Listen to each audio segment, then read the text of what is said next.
We often wake up feeling cornered by circumstances entirely outside our grasp. A sudden financial crisis, an unexpected illness, or the crushing weight of societal expectations can make life feel like a prison without walls. The modern world demands our attention, dictates our schedules, and frequently leaves us feeling powerless against the tide of external events. Yet, the key to unlocking true independence has always resided quietly within us. Nearly 2 millennia ago, in the brutal hierarchy of ancient Rome, a man named Epictetus lived a reality far more confined than our modern anxieties. He was born a slave, treated as mere property, and stripped of all legal rights. His daily existence was dictated entirely by the whims of a master. To be physically enslaved in the ancient world was to exist at the absolute mercy of another human being. Despite this grim existence, he discovered a profound sanctuary that no chains could bind. He realized that while his body could be commanded, beaten, or restrained, his conscious mind remained an impregnable fortress. This was the genesis of his journey toward becoming the ultimate teacher of mental liberation. He understood that true captivity only occurs when we surrender our inner judgments to the chaos of the external world. This revelation transformed how he navigated the daily indignities of his condition.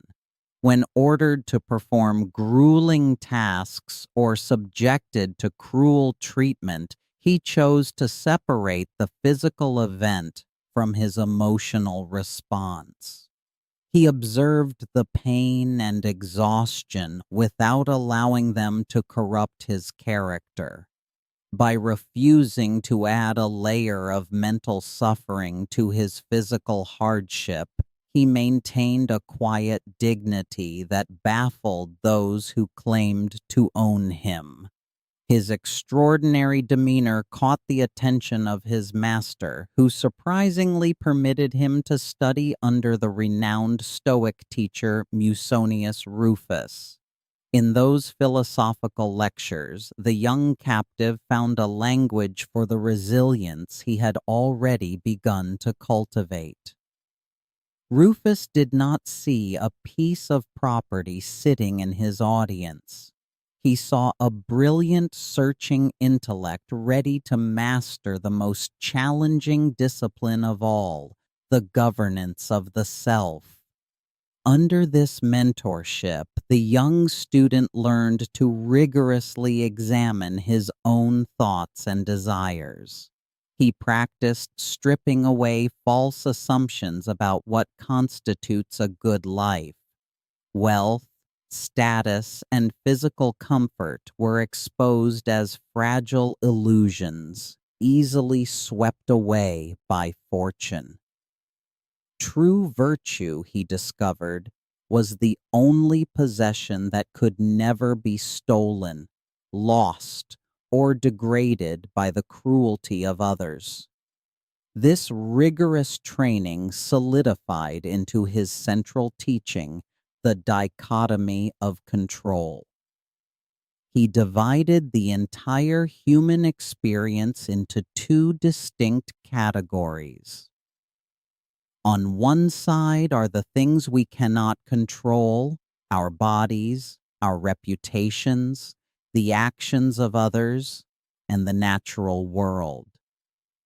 On the other side are the things entirely within our power, our opinions, our desires, our aversions, and our deliberate choices. Embracing this division is the exact mechanism that allows us to teach freedom to ourselves today.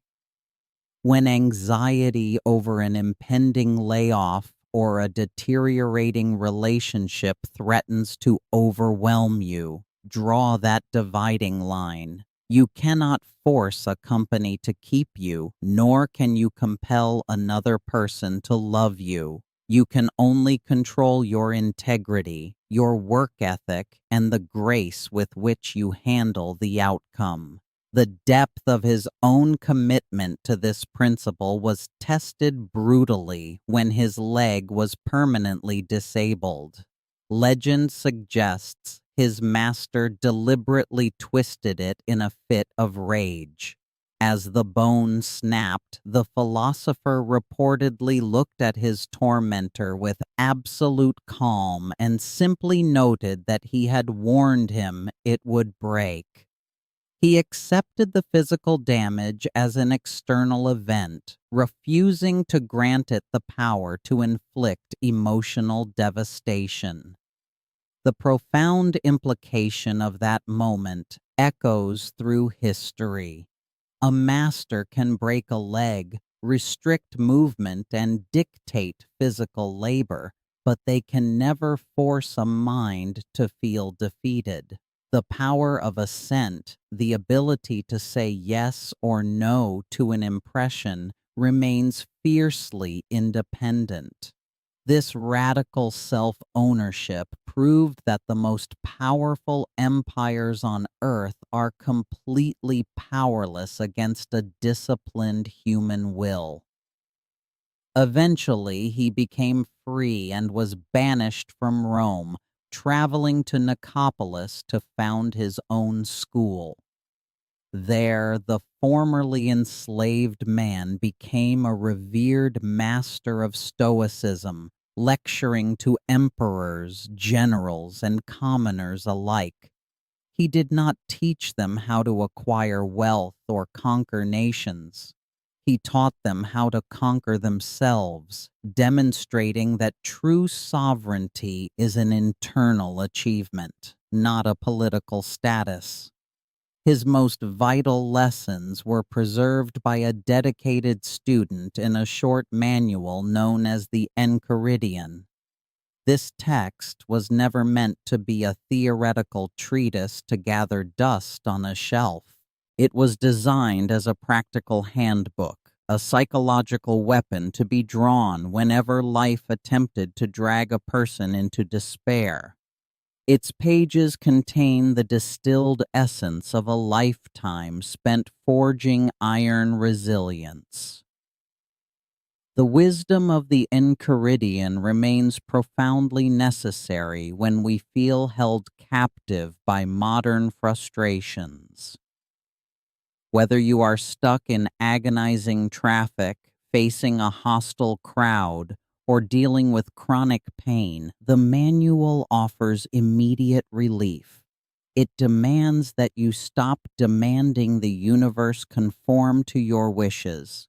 Instead, it asks you to align your expectations with reality, finding peace in the acceptance of what simply is. The specific mechanic he prescribed is the discipline of the pause. When a harsh word is spoken to you or a sudden disaster strikes, do not react immediately. Step back from the initial shock and remind yourself that it is not the event itself that upsets you, but your judgment of the event. In that brief silent space between stimulus and response, you reclaim your power and forge your own destiny. Through this continuous practice, the heavy cloak of victimhood falls away. You realize that complaining about the weather, a difficult boss, or a stroke of bad luck is a voluntary surrender of your own agency. By taking absolute responsibility for your inner life, you stop being a passive recipient of misfortune. You become an active architect of your own character, transforming every obstacle into raw material for personal excellence.